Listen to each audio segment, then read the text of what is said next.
Тата, го махаме. Когато Моника каже, че книгата не е главно любовна. Без спойлери в първа част. Без спойлери в първа част. Това не трябва да... Не. Тук те ще се пробуди в мен. И тя става негова завинаги. Ани, какви са тия спойлери, бе, човек, стига? Хора, директно почваме, защото имаме много неща, които трябва да си кажем в този епизод. И вече нямаме търпение, едвам дочаках и трите да прочетем книгата и да се съберем да я обсъдим. Ти си почака. Да, аз почаках доста време. Как се четат 1200 страници за една седмица? Някой има ли идея? Сега ще разкажа. С ненормален график, като моя и това, че не можех да оставя книгата до много късно вечерта. Днес говорим за Алхимизирани, една много нашумяла книга в последните няколко месеца, като автор е Сен Лин Ю, като през 2019 година тази книга излиза оригинално като Манакълт, което е фенфикшън с различен алтернативен край на Хари Потър. И основната история е между Драко и Хармайони, като това става един от най-известните фенфикшъни, свързани с Хари Потър. Но когато една книга е фенфикшън, авторът няма право легално да печели пари. Затова през 2025 година Сен Лин Ю я пренаписва изцяло, така че книгата да е в свой собствен свят, без никакви неща от Хари Потър, с различна магическа система.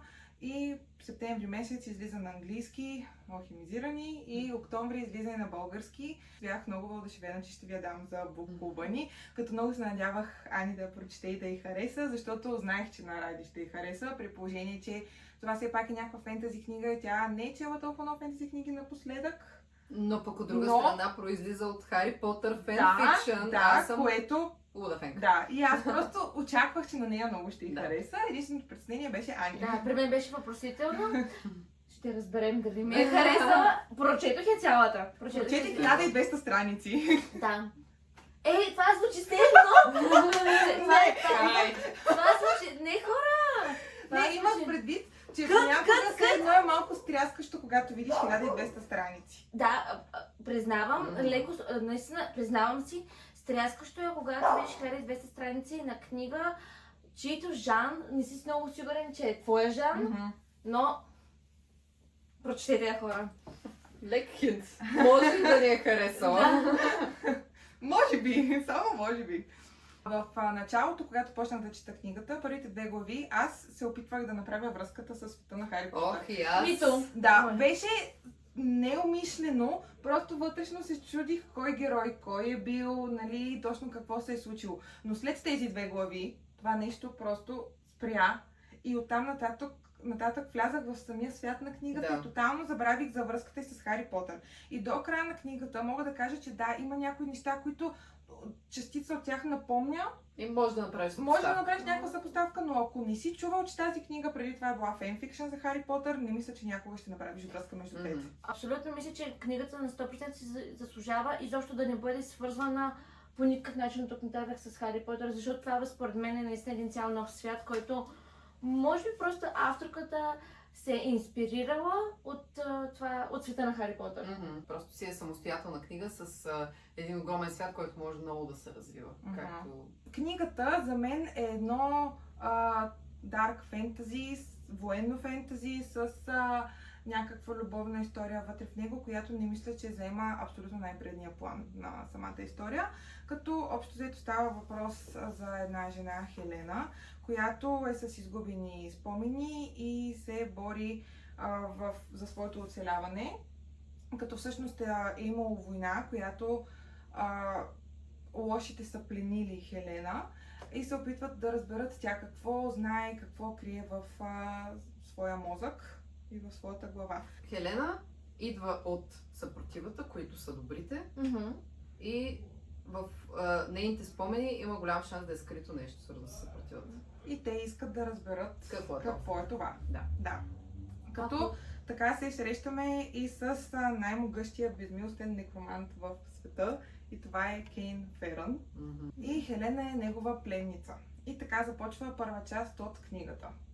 Книгата е разделена на 3 части, като ние ще се опитаме да говорим последователно за трите части, като в края на втора част може би ще преплетем малко с трета част, защото неизбежно ще включим и спойлери.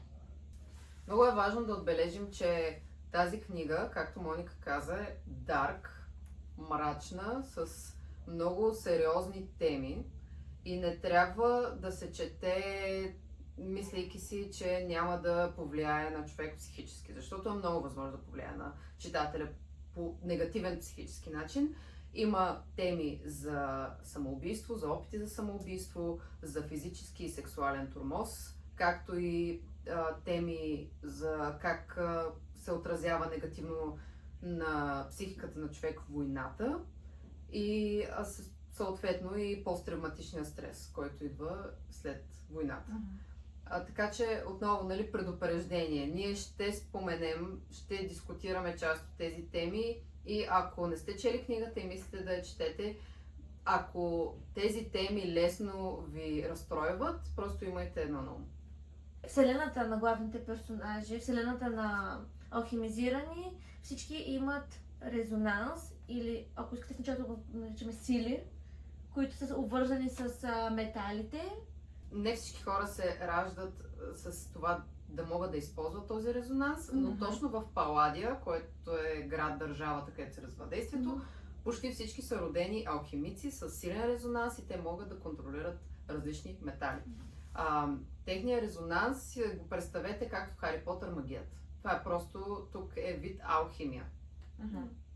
Като има някои от героите, които освен резонанс, те имат резонанса им е проявен и под друг вид.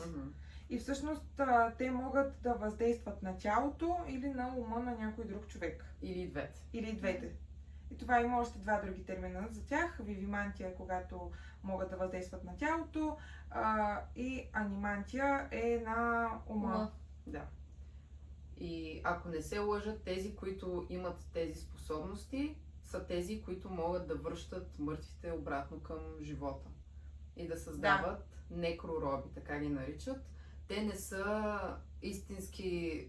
Те са зомбита. Те са като зомбита, да. Абсолютно, аз си ги представих през цялото време като зомбита, защото т.е. един умрял човек не се съживява на 100%, съживява се само тялото му и което ума дори се разлага.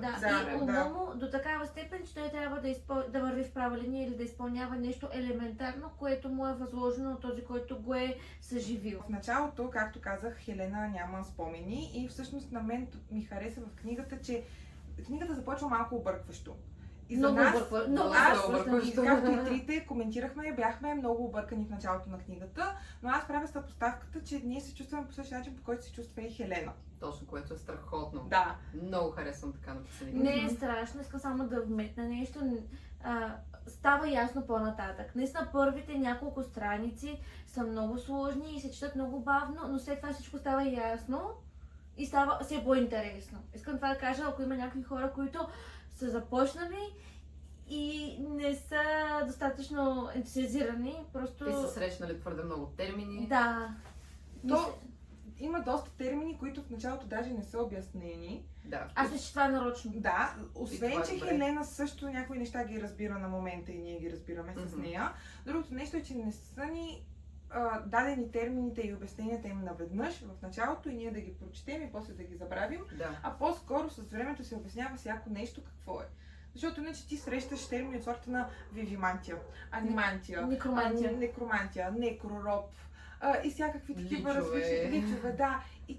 И ти не знаеш какви са тези неща, но ако бяха обяснени в една страница, първо щеше да е скучно, второ щяхме да ги забравим на момента. И реално в първа част Хелена отива в имението, къщата на главния губернатор, който тя до този момент не знае кой е. Всъщност тия пращат при единствения анимант, който може да повлияе на ума й.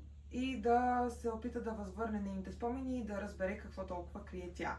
Морол, който е върховният некромант и е бил начел на войната от страната на некромантите. Мисля, че се страхува да са имали някакви други планове от съпротивата. И някой да е Абсолютно, останал жив. Някой да Абсолютно, остане да, жив, баща да да, каже, и че те да са са скрили това в нейните спомени. Да. И затова искат да разбере какво толкова... Аз между Крие тя. другото, да, точно това ще да кажа, че тук започнах всъщност да разсъждавам дали войната наистина е приключила, защото нали, тя има връзка единствено с улошите, все още ги наричаме улошите на този етап.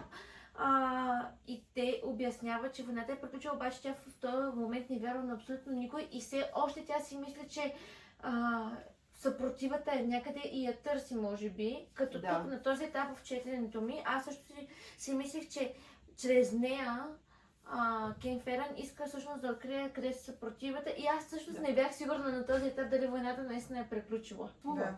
Тя живее на моменти с една надежда, че някой ще дойде да я намери. От Да. това, че тя не си спомня нищо. Също коментираха, че ако някой я променил спомените, той трябва да я познава много добре, Да. за да може толкова добре да познава ума й, за да успешно да направи това заличаване на спомените. Тя Да бъде няма заразена. надежда, че ще бъде спасена. Тя всъщност през цялото време, докато е там в плен, се опитва да се самоубие. Тя е отчаяна.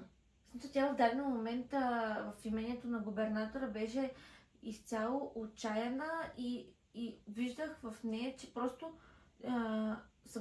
нали, в лицето на съпротивата, като че се е предала на 100%. Човек, аз не съм съгласна. Аз мисля, че тя иска да самоубие точно защото не се е предала. Точно защото тя се опитва, въпреки че войната е свършила и се и казали, че всички са мъртви, тя да се опитва да предпази някой или нещо Който е останало. останал жив. Да, Аз съм и напълнена. това е първият момент, в който ни показва тя всъщност колко е... Няма нищо нарцистично в нея, егото... Нищо егоистично. Нищо егоистично, Да, тя на 100%. живее за другите. И тя е готова да умре за другите. Мгм. Може би в момента, след като съм прочела книгата, съм на 100% съгласна с теб, но в онзи В началото момент... не знаеш. Не, Да. не бих казала, че това изобщо съм си го мислила на онзи етап от книгата. Мгм. Като, ако ще може набързо да разкажем какво се случва Да. в момента, като тя започва да си... Тя живее всъщност като затворничка, като Да, бедничка. тя е затворна. И всъщност Кен Ферън ходи при нея, за да правят тип сесии, в които той да прониква чрез резонанси в нейния ум, за да Мгм. търси въпросите. Съответно, освен тези сесии, те започват и да се разхождат, т.е. пак коментираме това нейно физическо укрепване, от което се нуждаят, за да продължат с сесиите. Започват да се разхождат и започват да прекарват време заедно, като тя го описва като много студен, но аз лично бих казала, че открих нещо в него, което всъщност събуди моето чувство, че те ще бъдат enemies to lovers. Мгм. Тук те ще се пробуди в мен, Да. някъде около 100-та страница.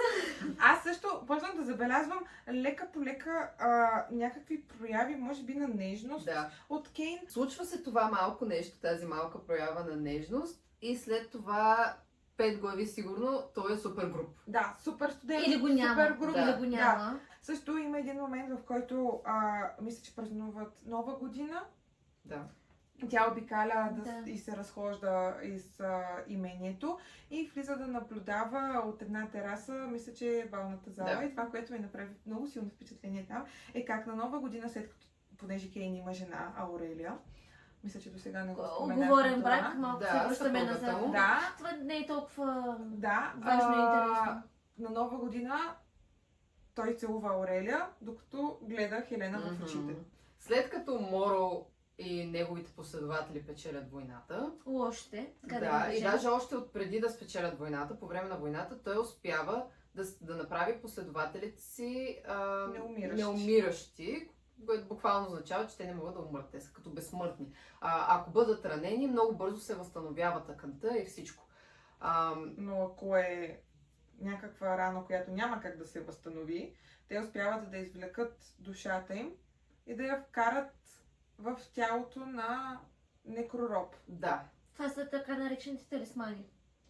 Талисман е нещо, което Талисман е- живее от тях Мгм. Да. и него го вкарват в некророба и всъщност човека, който се получава, наричат личове. да. И идеята им Разбрах е се ли да всичко могат да лица? вкарат идеята им е да могат да вкарат душата на някой в все още живо тяло. Което още не са успели да направят. Да, и това е една от задачите на Кейн с Мгм. Хелена. Освен нейните спомени, той се опитва да направи едно успешно прехвърляне. Тя започва да си възвръща спомените и всички спомени са вързани с Люк, който е всъщност главния от съпротивата. Да, той е бил едва ли не лицето на съпротивата, Да. лидерът им. Неговото семейство са си владетели на Паладия от години. Да. И всъщност той е бил най-добрият приятел на Хелена. Мгм. И когато тя се опитва да избяга от реалността, си спомня за него. Още от първа част ние започваме да се чудим защо Хелена толкова силно вярва в Люк и какво се е случило между тях, каква е била динамиката на приятелството им, че тя да е толкова отдадена на съпротивата и да иска буквално да умре, нали, за нея. Да. Въпреки, че не знае дали има някой останал жив или не. Това, което ти спомена, как с Феран започват да обсъждат всъщност нейния живот, той още от първа част се опитва да и внуши, че съпротивата не се е интересувала от нея. И всичко, което казват, нали, е просто един религиозен фанатизъм и хората вярват в това нещо и затова се бият с тях.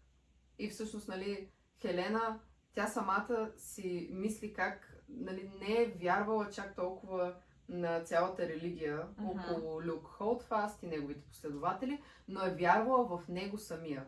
Да. Оттам идва нашия въпрос.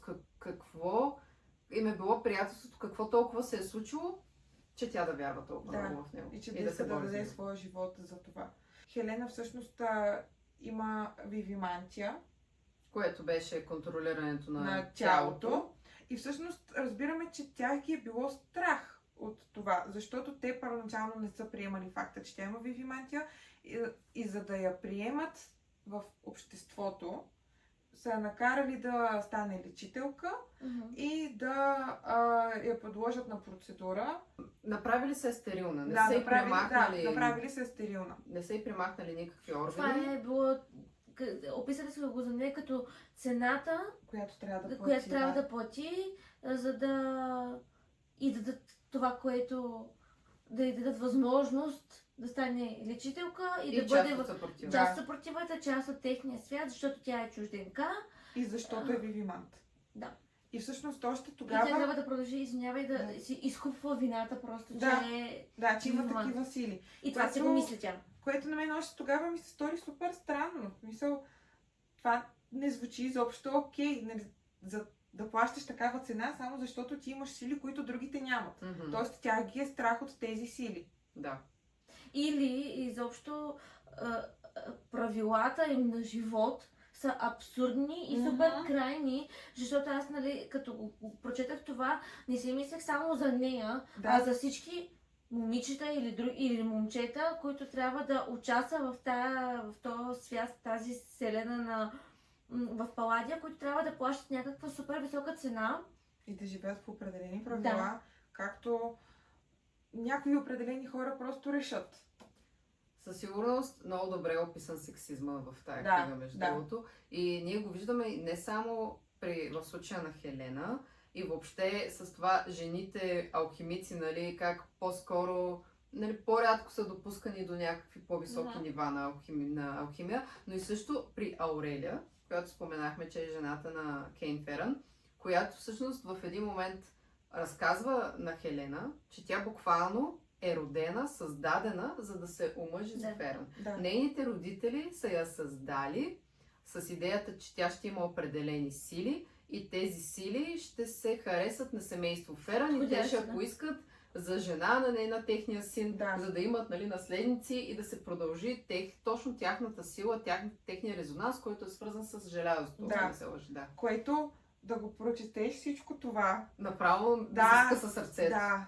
Тя е негативен персонаж, Аурелия, но в момента, в който прочетох това, аз просто и съчувствах.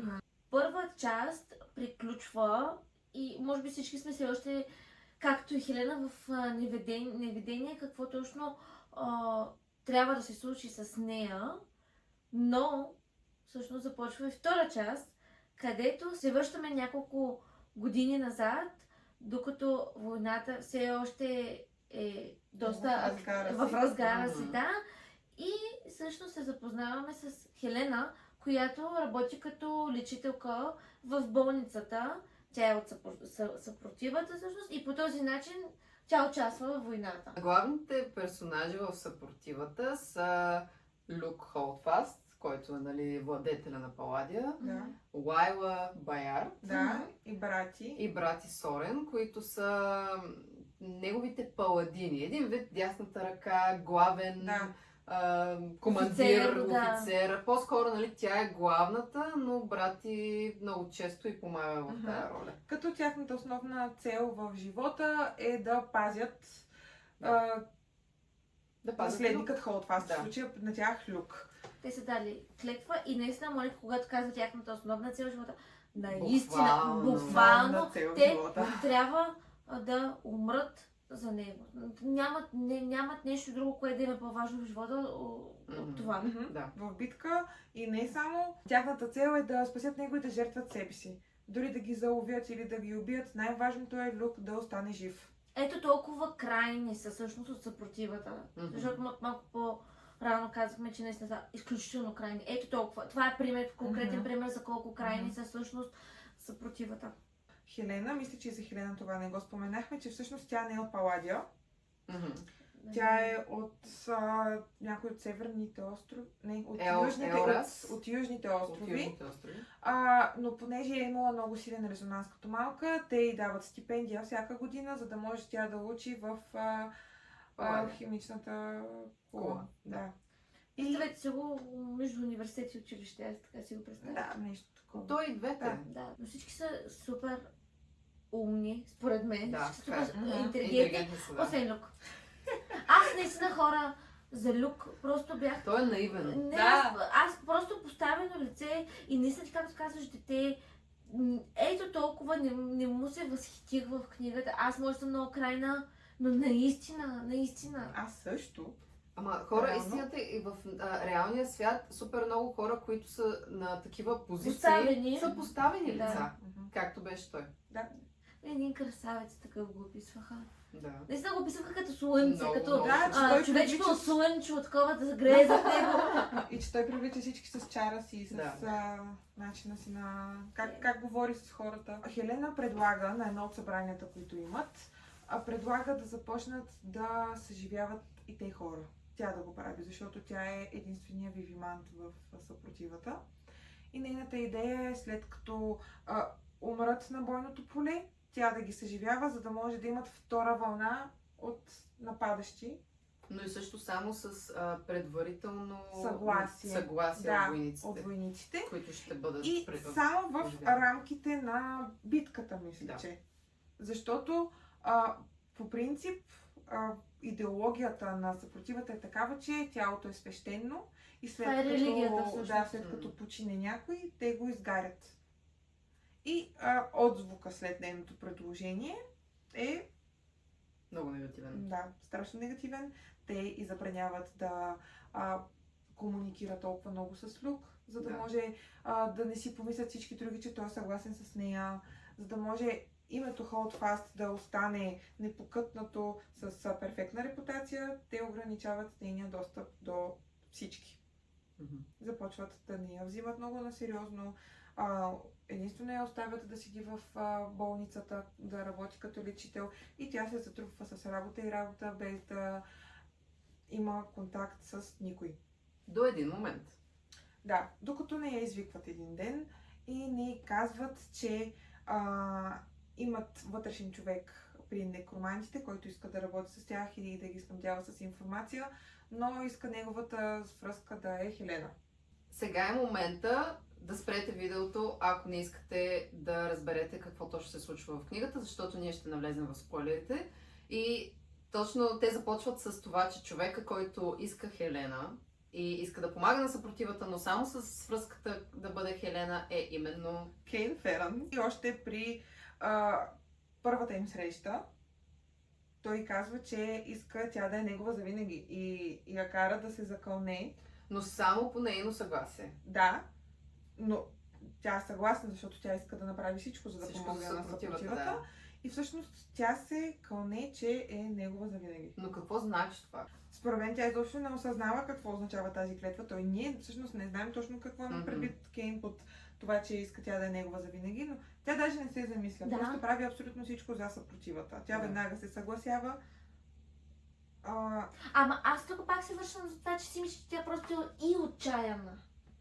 Има отчаяние в цялото това нещо. Не, със сигурност има отчаяние. Хора, тя е супер самотна, тя е супер тъжна и след като и забраняват да контактува с Люк и останалите, Аз съм тя сигурна. е още по-самотна Да. и тъжна. Да. И всъщност тя е готова на абсолютно всичко, просто живота й да има някакъв смисъл. Мгм. Тя иска Затова да тя направи съгласява. нещо. Да. И те й казват, ще те използваме като пионка, ще отидеш да взимаш, да даваш съобщение и да взимаш от Кейн Ферън. И нямаш избор, отиваш и го правиш. И тя реално, всъщност, в началото не си ли мисли точно, че ако е негова завинаги, т.е. тя се предава той да я убие в момента, в който той пожелае. Си през цялото време си мислех дали наистина е лош, дали той не е поставено лице. Минаваха всякакви такива въпроси през ума ми, докато четох, защото в напредване на историята всъщност те започват да се срещат доста често, нали, с главна цел предаване на информация. Но той започва да има отношение към нея и то е в никакъв случай в началото не е любовно, а по-скоро е ти въоръжена ли идваш до тук, защото те се срещат на място, което е извън нейния безопасен кръг, така да се каже. Почва да я пита дали тя има някакви умения да се защитава. И всъщност, предавайки, нали, срещайки се, за да си предават информация, те почват една малко по-странична комуникация, която е изцяло само между тях двамата. И тя не я пази изцяло в тайна от Тя съпротивата. споделя всичко на Споделя съпротивата. Но почват да имат една връзка помежду си, която става доста близка, защото в даден момент тя започва да го лекува, когато той има нужда. Сега не знам дали да навлизам на 100% в детайли. Съответно, почват да имат една идея доверие един към друг. Нали, винаги са на ново, защото са във война, но той почва да се доверява за това, че тя няма скрити намерения спрямо лечението към него, а тя му се доверява, че той наистина иска да я научи да се защитава най-малкото. Това, което си мислех, е да се защитава докато стига до него, защото може да го издаде. То всъщност и за това я учи как може да блокира някой да й прочете спомените. Да. За да най-малкото първоначално идеята е била да, ако някой я хване, докато той предава информация, да не може да разбере, че този, който предава информацията е Кейн. И всъщност той показва как тя може да си мисли за други неща, докато някой се опитва да извлече спомените, така че всичко друго да отиде на заден план и тя да си предпази спомените от... И покрай това те двамата разбират, че тя е анимант също. Да. Тоест тя може да контролира ума на хората. И те го разбират и двамата, което искам за малко да върна към първата част, защото тогава не го обсъдихме. Кейн води Хелена в първата част при Морал, защото той иска да я види. И всъщност Морал тогава разбира, че тя е анимант и се чуди и казва на Кейн, ти как така не разбра и защо не ми каза. И когато във втората част прочетохме, че Кейн знае, че Хелена е анимант и аз малко така... Светва лампичката, че той е излъгал и продължаваше да лъже, че не знае, докато през цялото време той е знаел, че тя е анимант. Да, и за какво друго лъже, какво друго знае. Тук вече започва много така бавно да се разплита мистерията. Да. Той започна да изподеля нещо за как е убил бащата на Люк. И тя му зададе някакъв въпрос, не съм сигурна. И той я попита дали тя иска той да си признае всички престъпления или какво, нали, изповед ли иска да чуе. И тя го попита, а ти дали искаш? И всъщност на мен това ми направи впечатление, че имаха абсолютно същия разговор в първа част на книгата. Да. И тогава почнах се замислям, че може би той е се е пробвал да пуска същите изречения, за да види как ще тръгне разговора ли, за да види дали тя ще си спомни ли. Нещо не бях напълно сигурна защо, но много ми хареса, че разговорите им бяха едни и същи. И то не беше само този, имаше още няколко разговора, които бяха едно към едно. Аз даже се връщах да ги прочета, дума по дума. И аз се замислих точно за това, че може би той го прави нарочно, за да може тя да се спомни. Да. Имаш предвид, че го прави нарочно в първа част. Да. Друго нещо във втора част, още при първата им среща, той й дава пръстен, който с резонанса могат да го затоплят, така че да се извикат. Нещото, което... Има две неща, които ми направиха впечатление. Първото нещо е, че той казва тя никога да не го вика него. Иначе край с сделката, всичко приключва, защото той не е куче, което тя може да вика. Да. Но... Второто нещо, което ми направи впечатление, е, че той също има пръстен и тя има пръстен. И отново се връщам към първата част, когато Хелена го наблюдава, докато още не знае какво се случва, опитва се да се сети и забелязва, че той носи един единствен пръстен, който е сребърен, което тя тогава си казва, че това е странно за железен алхимик.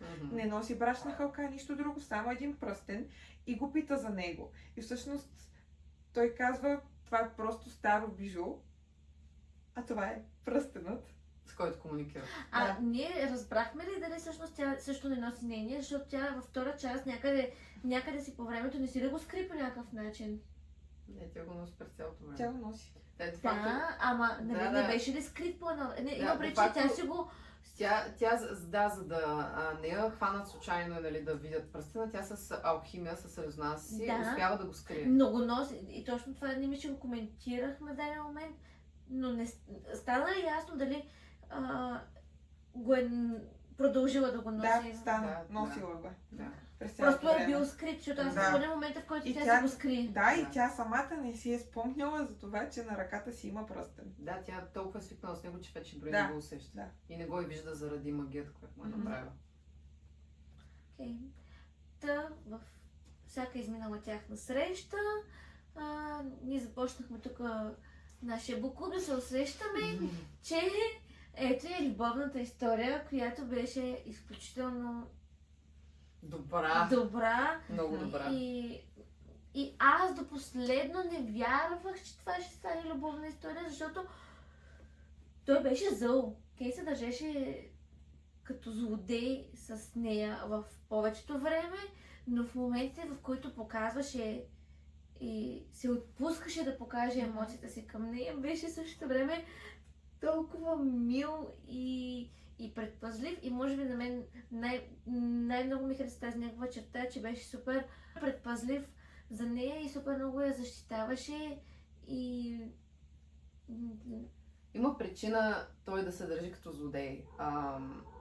Всъщност това е и как нещата между тях вече стават малко по-страстни. Той и разказва за майка си, която още в началото на войната бива пленена от Морол, от големия лош, и той я измъчва. Бащата на Кейн през това време, не съм сигурна точно къде, но той не разбира за случилото се, Кейн трябва да преживее всичко това. Смисъл, той трябва да изпълнява всичко, което Морол му каже, за да може майка му да бъде пусната на свобода.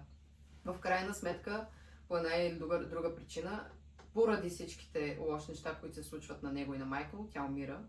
И той до такава степен се срива, че не иска да допусне абсолютно никой друг до себе си, защото той обича зверски силно.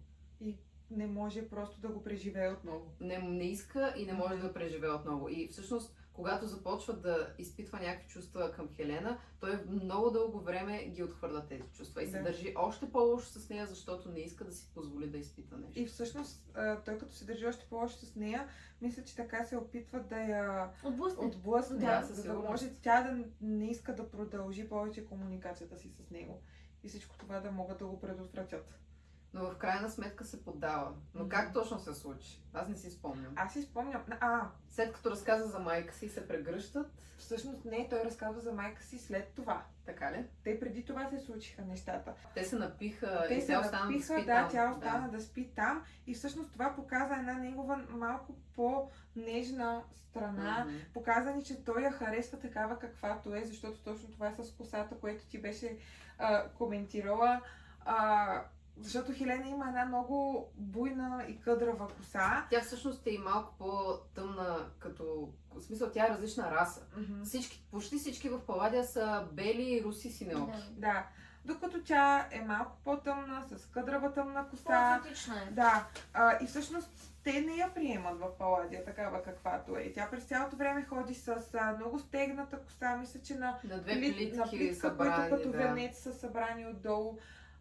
Постоянно и правят комплименти колко добре изглежда косата и вързана. Да. И това ни прави съпоставка с това, че Кейн е буквално единствен човек, който й казва защо не си държиш косата Мгм. пусната толкова красива. И я помоли да я пусне. И той е единственият, който я приема такава каквато е. Аз искам всъщност и да се върна да кажа, че няма според мен един определен момент, в който стана ясно, че те двамата се обичат или се харесват.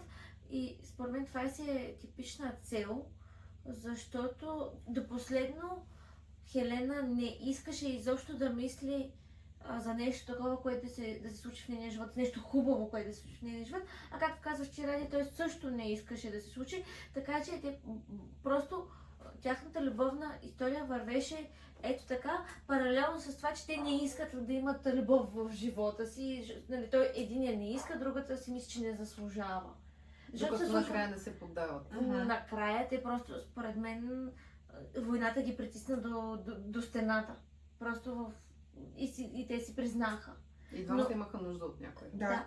Но всичките сцени, които ставаха все по-ескалиращи с начина, по който си общуват, че почват наистина да си признават така, чисто с действията си, че се харесват, в нито един момент те не си казаха, примерно, че са заедно или че са двамата в това нещо. Но защото това не е приоритет. Да, Именно, войната да. беше приоритет Да, във но всичко. точно, това. искам да го кажа, защото в нито един, нали, ние почнахме да се усещаме, но го нямаше този момент, от който нататък. В смисъл, имаше го, но той беше доста по-късно.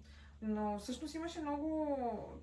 Точно такива моменти, да ти казваш, хем ги усещат тези чувства, не искат да си ги признаят и всъщност отношенията им постоянно бяха топли-студени, Мгм. нали. Първо той казва, че косата ѝ е уникална, когато е пусната, нали, супер нежен е. Да. Чуди се какво ли би станало с нея, ако не е била войната. В следващия момент отново е груб, просто й дава някое съобщение и си тръгва. Или пък я напада, защото очаква тя вече да има по-добри Да. На мен умения. това много ми харесваше, когато я нападаше. Когато беше преобразил целият да. апартамент. Аз пък му се ядосвах човек, защо е толкова груб? Я И малко като й по-спокойно. каже, нали се разбраха да си говорят по... Тя да му казва вместо Ферън Кейн, да му Мгм. казва на На първи имена да да. се И говори. имаше една сцена, където тя влиза, той е цели с нещо и тя му казва Ферин и той в смисъл, беше забавно, в смисъл, сега вече пак сме на... Да, Имаше да. забавни Имаше нотки, със много сигурност. забавни такива моменти, да. И аз съм съгласна с това. След като се случи, след първия им път, не им се промениха чак толкова много отношенията.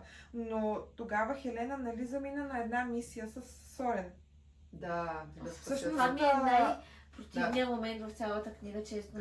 Пък е На много една, важен. много е Да. важен. На една от битките Люк бива пленен.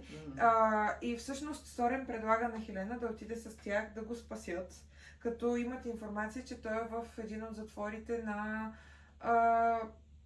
некроробите, В един на затвор. некромантите. Да. Да, и всъщност разбираме, че Сорен иска да вземе Хелена, за да може, ако стане нещо, тя да използва Да го своята... излекува. Да го излекува. Да, и да, ако нещо стане, тя, ако Сорен примерно умре, тя да го съживи. Мисля, че той казва, Да, че знае за да, нейното предложение към Това съм Съюза. го пропуснала аз. Или не го помня. Да, бе, той... Той я вика Той я точно с така. тази цел. Да, той Ау! от самото Това начало, съм го той я вика с пропуснала. целта, ако някой умре, тя да го съживи. Това хора съм го пропуснала, не знам как. Може би... И всъщност Продължавай. то точно това се случва. Спасяват Люк. Обаче изведнъж започват да ги нападат супер много некророби. И Сорен всъщност бива много жестоко ранен, умира. И точно преди да умре, казва на Хелена да направи това, за което тя е дошла. Да. За да може да спасят Люк, защото без него като некророб, не могат да спасят Люк. Тя го връща към живота, но дори това не е достатъчно. Той се бори като зомби до краен предел, но пак губят и най-накрая кой ги спасява? Кейн. Кейн, Точно, разбира се. даже и преди това, мен много ми беше направо впечатление как пръстът ти започва Да пали. Да, защото преди да Това е тръгнат, вика. тя дава на Шисел, него не сме го споменавали до сега, но тя работи заедно с него, като измислят някакви нови... Лаборант. Да, в лабораторията. Опита се да измислят някакви решения на войната. Тя дава инструкции на Шисел, които да занесе на Кейн. Те са изпонападали. Тоест, те са силно ранени и Те вече почти нямат никакъв Да, шанс да... въпреки че те не Те разбират, не че разбират, че е Кейн. че което е също е само важно, тя, да. трябваше да звучи. Да, така е. Но тук дори според мен това не е чак толкова важно. Нали? Важното е, че той ги спаси. Това също някакси ни показа по-голямо задълбочаване на взаимоотношенията им, защото ние тогава виждаме как той е готов да я спаси на всяка цена. Дори да За се... първи Защото тук реално той много рискува Да. да не го хванат. И тук вече става тези взаимоотношения, че той се вманиачава в това да я спасява. Мгм. Аз Да. тук вече бях на... Защото в тази книга, според мен хора, всички емоции са на краен предел омраза, на краен предел религия и вманиачаване, защото Кейн, според мен, е вманиачен в това Да. тя да не умре. Той е манечен в нея. Да. Да, И не иска да му се случи Да. същото, което е станало Да, с майка. и тук не говорим само за, че той е толкова много я обича, че нали, иска тя да е жива. Тук говорим за характера му, че той е нали, устремен и така нататък, че той е част от характера му да се вманиачава. Едновременно, нали, както се задълбочават техните взаимоотношения, има от друга страна Люк, който всъщност след това спасяване не е същия. Те когато го намират, те буквално го намират на операционна маса с нали, отворен, разтворен. с белден кош. органите му изглеждат тъмни, странни, нали, нещо са му правили. Хелена успява нали, да му затвори гръдния кош, да го поизлекува достатъчно, че да може да избяга с тях, но той просто след това не е себе си. Той също така, най-важното, което се случва е, че напълно отхвърля Хелена. Той не иска повече... Да, защото той вижда как тя съживява Сорен. Да. И всъщност заради това нали, смятаме, Там че... спира всякаква комуникация с нея. Но той започва да се държи лошо с Да, нея. Да. той е много лошо настроен И към отново нея. краен. Което беше изненадващо, защото тя имаше само позитивни спомени. Да. И сякаш той е бил до нея при каквото и да се случи. Кейн започва да помага супер много на съпротивата. Откакто нещата с Хелена потръгват, съпротивата започват да го използват още повече Мгм. и всъщност да го поставят в едни много лоши ситуации, но И той рискови. рискови, да, и опасни, но той продължава да прави всичко, на което е способен, за да им помогне. Само заради нея. Той не го прави толкова заради съпротивата. Той се включва към съпротивата, защото иска да отмъсти на Морл за майка си, но в крайна сметка той не вярва нито в едните, нито в другите.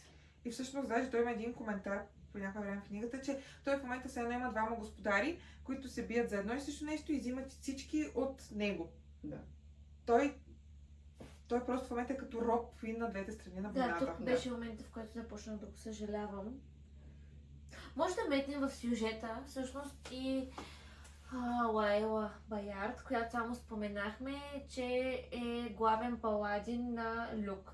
Но те също имат любовна история. Да. От малки се харесват и за всички е било ясно, че Люк винаги е имал по-различно държание спрямо нея. Бих казала непрофесионално, но по законите на Паладия тя му е дясната ръка, въпреки че те имат любов. Съответно, в течение на книгата Лайла забременява от Люк Мгм. и споделя на Хелена. Съответно, тук започва да става супер голяма двусмислица, как така Люк и Лайла са решили да правят бебе, предвид, че абсолютно нищо не е сигурно. Те са във война. Да, и Какво бебе? Хелена, понеже е прекалено добра и прекалено добра приятелка, се съгласява да пази нейната тайна и да й помага, т.е. да се грижи за нея, Лайла да може да се бременее безпроблемно скрита. Защо казваме, нали, че бебето е планирано? Според Лайла Люк го е искал. Да. Той е натиснал това да се случи. И това също за И тя в Хелена е момента също странно. тя се радва, че е бременна. В момента тя на този етап Лайла беше... Тя беше толкова ранена, че не можеше да се върне. Да. И не й оставаше друго. Но пък от друга страна Хелена не беше сигурна, че в момента е времето за това бебе. Да, в смисъл, те буквално губят войната. Да. Никой не иска да го признае, но те наистина губят Да. войната. И има една последна решаваща битка, в която съпротивата успява да избута така стабилно, нали, на неумиращите, да превземе малко Много повече. с помощта на Кейн. С помощта на Кейн, разбира се. До един момент, в който има едно вещество, всъщност, което не сме споменали, Да. което се казва нули. Този нули спира резонанса на хората. То може да бъде или инжектирано, или вдишано. В смисъл има много различни Мгм. начини, по които може да се използва. Неумиращите правят бомба от това вещество. Тази бомба гръмва, Хелена е ранена, Кейн я спасява отново и така нататък. Но тук важното е, че нещата изглеждат все по-лоши за съпротивата, докато Люк не решава един вид, една последна битка, едно последно нападение, в което обаче помогни ми, нали, защото не си спомням точно историята, Хелена де-факто отива да го предупреди, че е лоша идея. И всъщност ние чрез този разговор с Хелена разбираме, че Люк изобщо не е Люк, а е съвсем чуждо създание, вкарано в тази болница в него. Да. И тук започва и обяснението всъщност. Тоест Хелена почва да си прави някакви изводи. И тук, ако се сещате, това бебе изобщо не е желано от Люк. Да.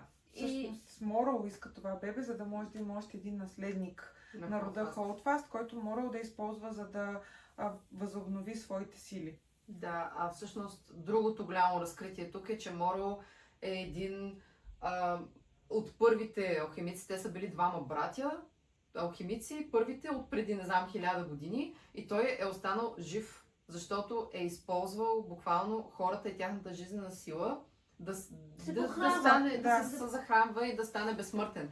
И години наред се е крил под различни имена, но най-главното име, което се знае, е Цетус. Да. И това е името, което много хора са използвали в научни трудове и в митология, и мисля. в митологията. Никой не е вярвал, че това може би... В смисъл, те не са били сигурни дали това наистина е бил реален човек, но се оказва, че това е той. И той всъщност е предшественик на рода Холдфаст. Да. Защото той е братът на Сол. Да, двамата са били от рода Мгм. Холдфаст. И той има нужда от бебе Холдфаст, още хора от тази рода, за да може да се самоподдържа и да продължава да бъде безсмъртен. Това също обяснява отношението на Люк спрямо Хелена, откакто го спасиха Да. от затвора. Защото всеки път, когато отношението е било лошо, това е бил Морал, не е бил Люк. Да. И в последните си мигове, преди да умре, Хелена се опитва да спаси Люк, защото той Има нещо е станало ранен, в него. но има нещо от него. Тя иска да го спаси, но той осъзнава, че това няма как да се Твърде случи. късно е вече. Да, и просто в последните си секунди, мигове живот, той я моли тя никога да не казва на Лайла за това, че Морал е бил в него и че тяхното бебе е направено заради Морал. Той просто иска Лайла да живее с добър спомен за него. Да. Всичко е било от Да. любов. Важно е да кажем тук, че как така Морал се е вселил в Люк. Той де-факто е направил прехвърляне. Успешно прехвърляне към жив човек, но всъщност не е успешно, защото през цялото време Люк умира. Тези органи, които казахме, че са били черни, те всъщност са органите на Морал. Той дава частица от себе си, Да. слага я в Люк И така успява по-лесно да се прехвърли в него, но в крайна сметка Люк умира. Той просто умира бавно и те го поддържат, нали, жив с някакви лечителски способности, но в крайна сметка, когато Хелена най-накрая разбира, че Моро се е селил в него, той Люк буквално е на една частица живот. Да, след разговорът с Люк, той умира. И всъщност Хелена се опитва да се върне към кулата, към болницата, за да види какво е положението. Но се оказва, че положението е много зле за съпротивата. От всички неумиращи са успели да превземат и кулата, и всичко. И изведнъж мисля, че някой удря Хелена и Да, нещо хващат такова я. я хващат. Тя се събужда в един апартамент и Кейн е там. Кейн я е хванал тогава. Да, тогава я хваща, защото Аха. тя има много голяма рана. И казва, че всичко вече е приключило. Окей, Всички окей. са мъртви. Да. Окей, тя пак тръгва. И казва, че всички са мъртви. И тя пита какво се е случило с Лайла. И той казва, че най-вероятно още е в кулата отгоре. И едва ли още се е хванали. И Кейн я умолява, че войната вече е приключила. Той я умолява тя просто да замине. Да не говорим, че той я умолява тя просто да замине от много време насам. Но в случая вече няма за какво да се бият. Всички са мъртви. Те намират някакъв компромис, тя му обещава и че тук ще тръгне. тук е това, което ти искаше да кажеш. Да, че тя не си спазва обещанието. Да, тя в нито един момент от книгата не си спази обещание. Нямаше един момент, хора. Това не е първото обещание, което тя не си спази. Той де факто и го каза. после. Той каза, да. стой тук и тя каза, добре. Просто го чака да излезе. Да, и тогава тя му обеща, че ще замине и тогава най-накрая ще бъде далеч от всичко това, ако той отиде да спаси Лайла. И всъщност той го прави. Той отива да спаси Лайла. Само че според мен неговата грешка тук е това, че той изподеля, че са го хванали, докато се опитва да спаси Лайла. Защото... Вече са го хванали, а за компрометиране. Да, защото той е трябвало да влезе в една лаборатория, за да спаси Лайла и там се е записал, че влиза Да. и излиза и казва, че нали, на другия ден те ще разберат, че той е последният човек, който е влязъл в тази лаборатория и след това Лайла вече я няма.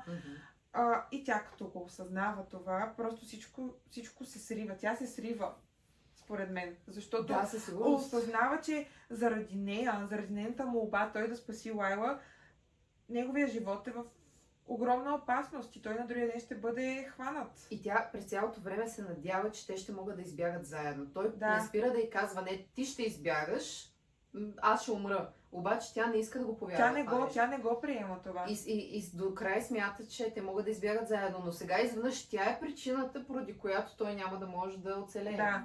И всъщност тя даже започва мисля, да получава паникатака от това, че не могат да избягат заедно и заради нея. Да. Всъщност той е компрометиран и тя го моли той да закара първо Лайла на мястото, на което той е намерил за Хелена след войната и после да се върне за нея. Той го прави, но когато се връща, Хелена я няма. Тя всъщност следното, което прави преди да я пленят, е поредна бомба в тази лаборатория, за да може да унищожи всичко и да няма улики, които да разкрият, че Кейн е бил там. Да. И всъщност тя се разрушава лабораторията, опитва се да направи всичко възможно да се върне при него, но в крайна сметка я залавят и я вкарват. Нали, има много неща, които се случват там, но в крайна сметка я вкарат в един от тези контейнери, в които всъщност тя е намерена. Да. И нещото, което просто аз не можех да спра да рева, е как докато тя седи в този контейнер, решава, че тя трябва да заличи абсолютно всички спомени от главата си за Кейн, за да може след това, ако някога бъде изкаран от този контейнер, те да не знаят, че той е бил част от съпротивата. И тя започва лека по лека сама да си изтрива спомените, да си пренаглася цялото съзнание и в този един момент пръстът ти започва да пари, защото Кейн се е върнал за нея и нея я няма. И просто аз това едва го преживях. В смисъл самата идея, че в момента, в който тя си трие спомените и пръстът ти гори и тя отново не си е спасила обещанието, както каза ти. Аз вече супер много и се бях ядосала. В смисъл, мен това почна много да ме дразни. Мен за това може би в даден момент спря да ми бъде тъжно, защото тя просто...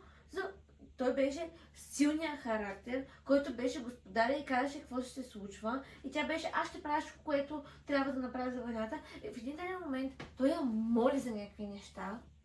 И тя, добре, ама ще си правя каквото си искам и Ма това е защото те имат различни идеали, човек. В Мгм. смисъл, той е вманиачен в нея, просто иска да я спаси, обаче тя е вманиачена в съпротивата преди всичко. и в него.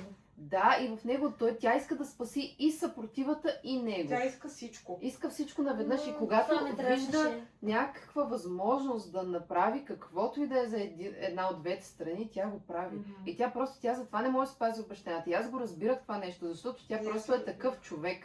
И често казвам, аз не и се дразних. В смисъл, напълно разбирах защо прави всичко. И точно затова и на мен ми се скъса сърцето, когато просто пръстена и започна да гори, а тя вече беше пленена и той нямаше идея тя къде е и Мгм. как да я намери. Да.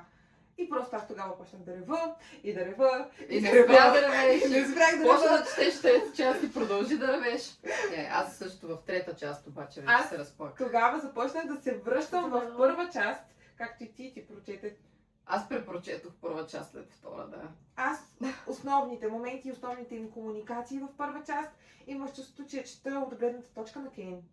Имах чувството, че това е Защото неговата вече гледна можеш да точка. си обясниш Да, държанието. Да. Най-важното нещо, което се случва в трета част началото е, че Хелена успява да си върне спомените. Но как успява да си ги върне е много кофти. Това не го казахме, но това се случва в първа част. Има програма, в която различни момичета, които са били оригинално от съпротивата или просто обикновени хора от града, биват буквално изнасилвани, за да правят деца. С идеята, че се подбират спрямо резонанса им, да са по-силни, да са спрямо специфични метали да е резонансът и мъже от неумиращите отиват, правят си каквото си правят и правят деца. Та, както казахме в началото, Хелена е стерилна, но доктор Страут успява да превърне... Да направи операция Да, и да направи възможно забременяването. да, вече не е стерилна. И това, което Морол, нали, един вид заповядва, е, че трябва Феран да й направи дете, защото и двамата са аниманти и вивиманти и детето се очаква да е доста силно. Ако не стане, Хелена ще бъде изпратена в центъра с другите жени, където един по един опитите. Да, опитите ще продължават, но не с един човек, с много хора. Тя ще стане част от програмата за Да. размножаването. Да, точно Да. това реално става част още тогава. Вече, нали, В центъра Да. с Кейн. вече знаем, че Кейн и Хелена са имали Но тя взаимоотношения, не че го са се помни. обичали. Но тогава, когато случва това, тя не го помни. И той, всъщност, нали, трябва да вземе решението какво да направи, той я изнасилва. Но той, в случая, нещо, което и други хора обсъждат онлайн и аз смятам за валидно, те и двамата са изнасилени. Аз също го смятам за валидно. Той буквално трябва да го направи, за да не я изпратят, за да не я насилват други хора. В смисъл, той, нали, това е много морално сива зона, но той го прави, за да я спаси. Тя е съгласна. В смисъл, тя не иска това да Тя е се примирена случи, просто но е с... примирена, защото и на нея е ясно, че ако я изпратят в центъра, ще се случат много по-лоши неща. И е по-добре да е само Феран, отколкото да са напълно Да. различни хора, всеки път различни в центъра. Въпреки това, тя има един момент, в който го моли той просто да я Да я убие. убие, да. И факта, че той се замисля. Аз, докато четах първоначално първата част, на това не му обърна внимание. Но в момента, в който прочетох втората част, разбрах за цялата история между тях, как той, живота му е просто за нея, той се замисля дали да ни я убие наистина. Правилно става без думи. Крайна сметка, Хелена забременява. И това всъщност ти помага да си върне спомените, защото детето също е с много силен резонанс. И тя няма достатъчно енергия да поддържа хем спомените си по начина, по който ги е нагласила, хем, нали, да дава енергията си за детето. Да. За тази бременност. И всъщност, това разбираме, в края на първата част тя изведнъж си връща абсолютно всички спомени, един по един започват да идват. Втората част свършва и третата част започва с това, че тя вече се е възвърнала част от спомените, вижда Кейн и първото нещо, което му казва е ти си жив. Или мисля, че нещо мисля, такова че да. беше. Той държи една маска в цялото имение, защото всякъде има очи, които ги наблюдават. Съответно, те не могат да се държат нормално. Те трябва да се държат като господар и пленничка и да не показват, че се познават, че се помнят, че са влюбени. Съответно, започват отново едни тайни и много бързи срещи, в които те започват да обмислят от тук нататък Какво да правят? какво правят. И съответно, естествено, ако не може да се, те са на различно мнение, Естествено, Кейн иска Хелена да замине. да, пък тя Или не ще си иска да спази ли замине обещанието, с Кейн? няма ли да си спази обещанието, познайте. Това, което не споменахме, е, че всъщност Моро взима част от коста на всеки човек, който прави неумиращ, вкарва я В себе си, в някъде себе в си. себе си. и де факто създава една своя част от своите кости, е свързана с този човек. Да. И де факто няма как някой неумиращ да избяга без Моро да знае той къде е. И всъщност, да, И той взима и от тяхната жизнена сила, за да се Те го Те го поддържа себе поддържат си. това, което да. Та това е проблем, нали, как Кейн и Хелена ще избягат заедно, той след за като това той е не може да неумиращ. избяга през цялото време, Да. защото неговата кост е в Моро и той не може да се отдалечава прекалено много време. И Хелена през цялото време мисли за начини как да обърне този процес и да го направи отново човек, който може да умре. И познайте дали нашата смарт гърл не измисля контрадиаграма и всъщност имат един единствен опит, в който да опитат тя да му върне човешкия живот, мога Да. така да го нарека, Да. неговата човешка форма.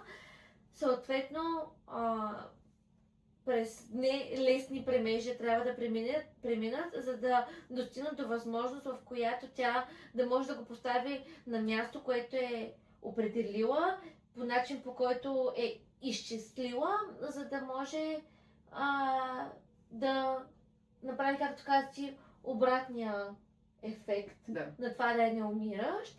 Съответно, успява. Много накратко го разказвам тук, Да. защото стана малко по-дълго видеото, но успява и реално Кейн Ферън се превръща в човек, в истински човек. Като по този начин тяхното бягство заедно най-накрая става възможно. То всъщност в момента, в който тя успешно го прави умиращ, те веднага избягват. Да. И Тук моментално. пропускаме едно нещо, което през цялото време пропускахме. Едно от съществата, които на мен ми стана изключително мило, беше неговата химера, която е сбирщайн животно, което може да лети и прилича малко Пак на вълк с крила. Да, което става неговия Домашен любимец и реално и всъщност превоза им. Да, те успяват да избягат До- с нея. Те бягат на друг остров, който е далеч, те бягат на сейф, на безопасно място, където всъщност И чака Лайла с нейния син. Да. Тя вече е родила. Далече от Дето войната. вече е голямо. Една година и нещо, например. Нещо такова, 2 години. Как ще как е всъщност, голямо. Да, обърках се. Да. Тодлер. Но да, когато се срещат отново, тя Лайла много мрази Кейн. И те не могат да се разберат. В смисъл, то е ясно, че ние не можем да очакваме някакви взаимоотношения между тях, но е интересно да видим, нали, тогава да е динамиката между Хелена и Лайла, между Хелена и Кейн, които вече не са във войната. те не могат. Представете си, аз не можех да си го обясня, просто това са хора войници, които са в истинска война, които бягат и се нанасят в къща. В някакво село си го представях. Да, на морето. Нещо Да. такова. И просто заживяват Кейн, Хелена, Лайла, нейния син и бебето на Хелена, което всеки момент ще се роди. Заживяват тримата с детето и се опитват да водят спокоен начин на живот, в който хем да не се набиват много на очи на местните, хем и да не са много странни, защото има новини, има вести, нали? Знае се, че е имало война в Паладия и всичко.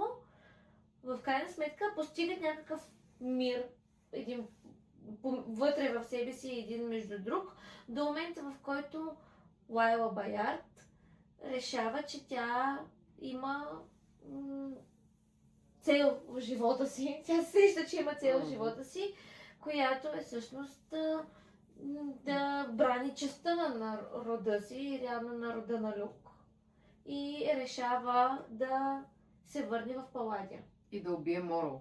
Но тук Да. е важно, нали, да кажем, нали, нейната най-голяма цел е да убие Морол, но какво се случва след като те избягват? Те след някакво определено време, страните, които граничат с Паладия, най-вече една от тях, Новис ли беше, коя Мисля, че да.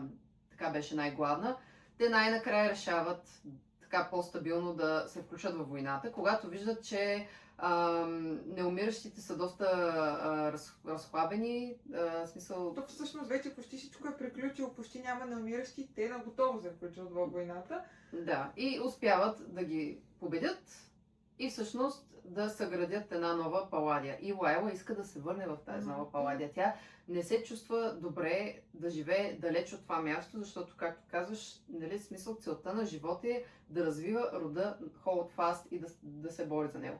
Тя се връща, убива Морол, който в този момент е някъде пленник, нали? И остава да живее там с сина си. В този момент вече дъщерята на Кейн и Хелена е родена. Тя е супер близка с това момченце, Holdfast. И много неща се случват. Тя порасва, отива в Паладия. Като майка си. Обаче, да. Обаче, мисля, че е много важно да кажем просто, че въпреки, че Хелена и Кейн успяват да избягат, това не е хубав завършек. В смисъл, те не са щастливи. Те намират някакво щастие и утеха един в друг, обаче те никога няма да са просто нормални хора, които да живеят един нормален живот.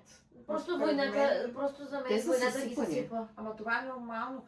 Аз не съм очаквала войната да приключи и те да са всичко е цветя и рози, нали? Ние Аз сме мисля, че някой ще щастливи. умре. И аз мисля, че Аз някой ще също, умре. аз през цялото време си мислих, че някой ще умре. Мен ме беше страх да продължа да чета. Мгм. Но това, някои хора са недоволни, между другото, от това, че никой не е умрял. Видях няколко такива коментара. Но на мен това не ми пречи, защото то показа в действителността как след войната те са съсипани, те Нищо са не остава, тотално дори- различни хора, но Да. се учат наново как да живеят. Да. Те се учат как да живеят двамата, как да не се връщат постоянно към войната и какво да правят от тук нататък с животите си. Всъщност, мисля, че в книгата го имаше този момент, сега може би Хелена го е казала, че през целия си живот, откакто са война, са мислили как ще избягат от войната, как да стигнат до този момент, в който бягат и нито за момент не се бяха замислили какво следва Мгм. след войната и след тяхното успешно бягство. Аз съм щастлива за тях, защото Хелена си го заслужи това. И Да. Кейн си го заслужиха. Те си заслужиха да живеят в мир, в уединение и си заслужиха да останат живи и цели. И мисля, че това е най-добрият завършек за тях двамата като персонажи. На мен не ми харесва, че Лайла се върна. Не ми Но хареса това е сюжет. част от Да, техния характер. не ми хареса сюжет, по-скоро не ми хареса сюжета на книгата, че някакси толкова лесно и набързо Паладия се издигна наново. Това може би ми дойде много избързо, много... Тук вече говоря за лично мнение, как... нали, за мен ще бъде достатъчно просто да избягат. И книгата приключи. За мен, лично. После леко, така сладниково ми дойде, че Хелена отива като чужденка. Хелена е Инит, Да, дъщеря дъщерята Инит. на Хелена отива като чужденка в Паладия да учи, но отново не ми хареса, че те няма никога всъщност никога няма да се разберат това момиче на кого е дете. Да, но има цел защо са ни показали света след войната и след тяхното бягство. И това е другото голямо откритие, нали, в книгата, най-последното, което също ти разбива сърцето. Те, когато избягват, на тях им е ясно, че за да са в безопасност, никой не може да разбере истината. И Те те- не могат да знаят, че са живи, да се върнат повече в Паладия. Да, Да. най-вече заради Кейн, защото той всъщност е бил от страната на неумиращите и той е убил зверски много хора, предимно хора от съпротивата. Да. И всъщност това, което се случва, когато Инит, която знае историята и знае истината, дъщеря им отива в Паладия, Тя влиза в библиотека, открива една историческа книга за войната и в нея пише две сърцераздирателни неща. Едното, първото, как Кейн е бил чудовище, че нали, върховният Убиец. губернатор, убиец, историята го помни само като такъв. Като най-голямото чудовище, даже по-лошо от Моро. По-лошо от Моро. Точно така. Никой, абсолютно никой не знае, че той ще се помага на съпротивата. И другото сърцераздирателно нещо беше, че единственото, което пише за Хелена, е просто една снимка с нея Люк и Сорен. Да, как тя е била лечителка и Не е била неактивен член активен. на Ордена на Вечния Пламък. Не е участвала в боя, не е била активен член на съпротивата, Да. а просто една лечителка в войната.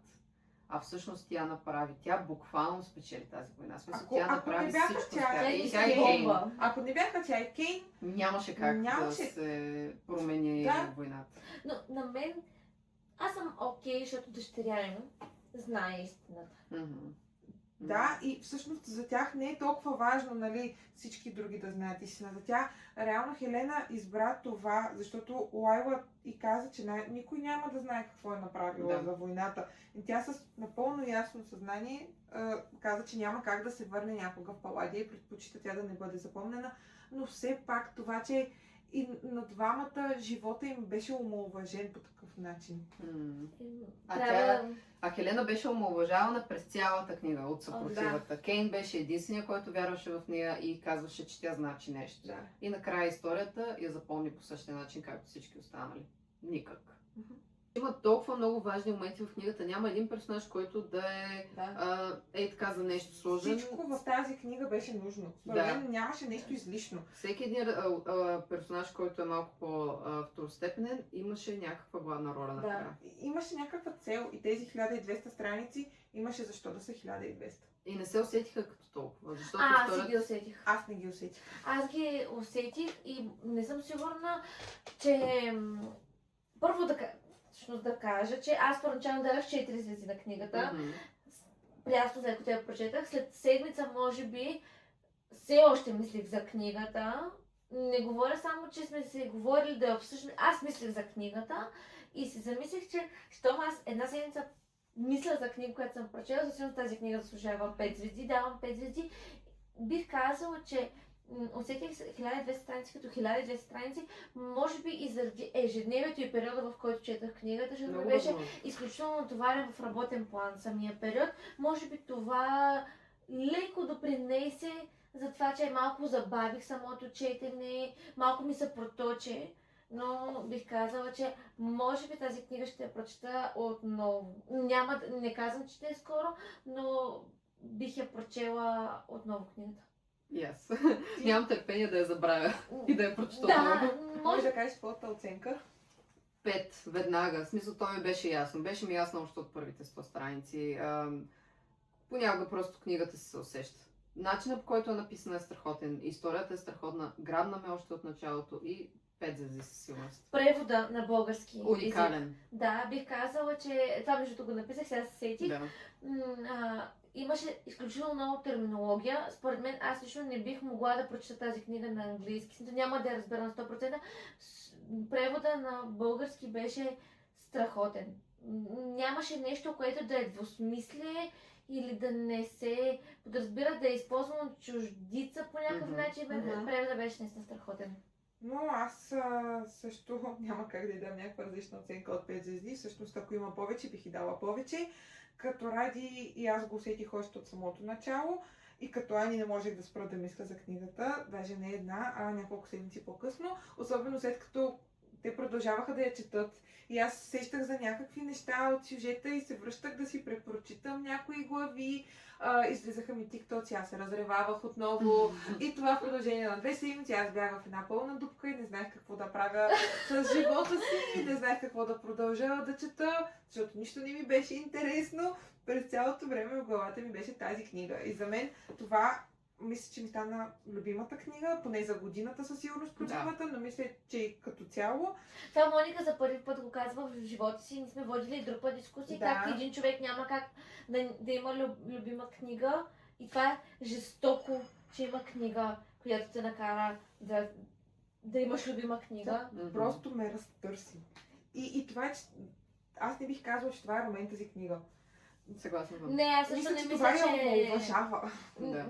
Изобщо, може би фентази, да, защото има свръхсили, романтика, да, защото има любовна история, но според мен това си е изцяло военен роман. Да, военен фентази роман с супер много теми вкарани вътре в нея. За... И почти нищо общо с смисъл. Ето, ако сега не разбирате за сюжет, Хари Потър. Хари Потър е детска поредица. В смисъл, ето тук вече ми се загуби всичко с Хари Потър. С Хелена и с абсолютно всички бомби и абсолютно всичко, което... Цялостно аз не съм се опитвала да правя повече връзка между двете. Тотално уникална книга. Уникална. Уникална е, да. Мисля, че казахме много, още толкова може би има за разказване. Много са важните неща в книгата, много са важните елементи от книгата, които няма как да съберем в едно видео. Може би ще се съберем да си да разкажем някакви неща, може да снимаме, може да не снимаме, ще си го преценим. Прочетете книгата. Със сигурност. Препоръчваме я с две Да, ръце. препоръчваме я. Пишете ни, ако имате нещо, което не ви е станало ясно и искате да разберете, може да се опитаме да водим диалогчета по-отделно. Какво Въобще, мислим пишете ние? коментари, ако сте я прочели или ако мислите да я прочетете и дали ви е харесала нашата дискусия. Също така, между другото, почти веднага след като излезе книгата, се продаде, в смисъл ще става филм. Да. Така че кажете ни, би ли ви било интересно да гледате филма, дори да не сте прочели книгата. И със сигурност ще държим връзка.